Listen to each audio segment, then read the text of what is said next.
आप ये कह रहे हो कि कैसे ऐसा हो लाइफ में कि हमारे अंदर एक स्टेबिलिटी, यानी कि एक ठहराव हो, कुछ भी करना हो तो हमें क्लियर हो कि क्या करना है और क्या नहीं करना है। दोनों चीजें बिल्कुल क्लियर होनी चाहिए, और ये करने की वजह से क्या होगा वो भी क्लियर होना चाहिए, वो करने की हिम्मत भी होनी चाहिए। तो इस क्वेश्चन को अप्रोच करने के दो तरीके हो सकते हैं, एक है थ्योरेटिकल, एक है प्रैक्टिकल। इसको हम प्रैक्टिकली देखते हैं, प्रैक्टिकली समझने की कोशिश करते हैं, बिकॉज ये सिर्फ आपका क्वेश्चन नहीं है, ये सभी के माइंड में है, और ये सिर्फ इस जनरेशन का नहीं है, आने वाली जो जनरेशन है उसका तो और बुरा हाल होने वाला है। मतलब अभी तो आप लोगों की हालत, अगर अभी मान लो एक एक्स लेवल पे खराब है, उनकी तो मिलियन टाइम्स एक्स होने वाली है। पहले एक समय पर इतनी बुरी हालत नहीं थी, क्यों? क्योंकि सब कुछ बड़ा क्लियर था। मतलब कि आपके पेरेंट्स को बिल्कुल क्लियरली ये पता था कि क्या करना है और क्या नहीं करना। यहां तक कि रिलेशनशिप में भी उनका कोई रोल नहीं था। शादी होने के बाद चेहरा देखते थे एक दूसरे का, तब या तो खुश होते थे या परेशान होते थे, क्या हो गया। और आपके पास में आ गई है फ्रीडम, यानी कि choice. With choice comes confusion. तो अब सवाल उठता है कि क्लैरिटी कैसे आए।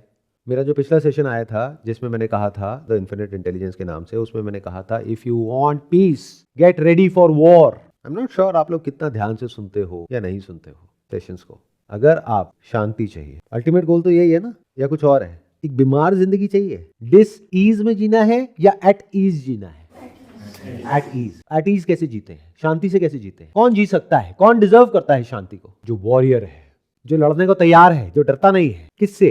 अंदर ये जो कंफ्यूजन है उससे, उसको बढ़ाने को भी तैयार है, जिसकी वजह से क्या होता है, बुरी फीलिंग होती है। तो जब भी आपको कंफ्यूजन होता है आप क्या करते हो? अरे यार सर में बड़ा दर्द हो रहा है, चलो एक काम करते हैं, टीवी में ये देख लेते हैं। तो क्या करते हो? अपना ध्यान हटा लेते, या किसी के पास में जा करके बैठ करके या फोन पे फालतू की बातें करने लग जाते हो, टाइम पास करने लग जाते हो, अपना ध्यान वहां से हटा लेते। तो क्या कर रहे हो? एक लड़ाई चल रही है आपके अंदर, आप वहां से ध्यान हटा रहे हो और कह रहे हो कि मुझे शांति चाहिए। कैसे मिल जाएगी?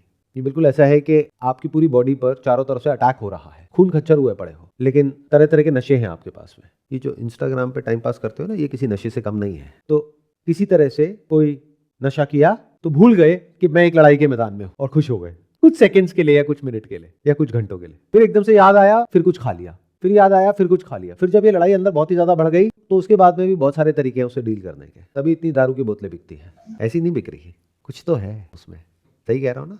कौन है आप में से बेवड़ा बेवड़ी जो समझ पा रहे हैं कि मैं क्या कह रहा हूँ? मैंने क्या कहा अभी थोड़ी देर पहले? आपको एक वॉरियर बनना पड़ेगा, एक fearless warrior, if you actually want to be peaceful in this world which is extremely chaotic. और ये जो दुनिया है वो बद से बदतर होने वाली है अगले कुछ सालों में।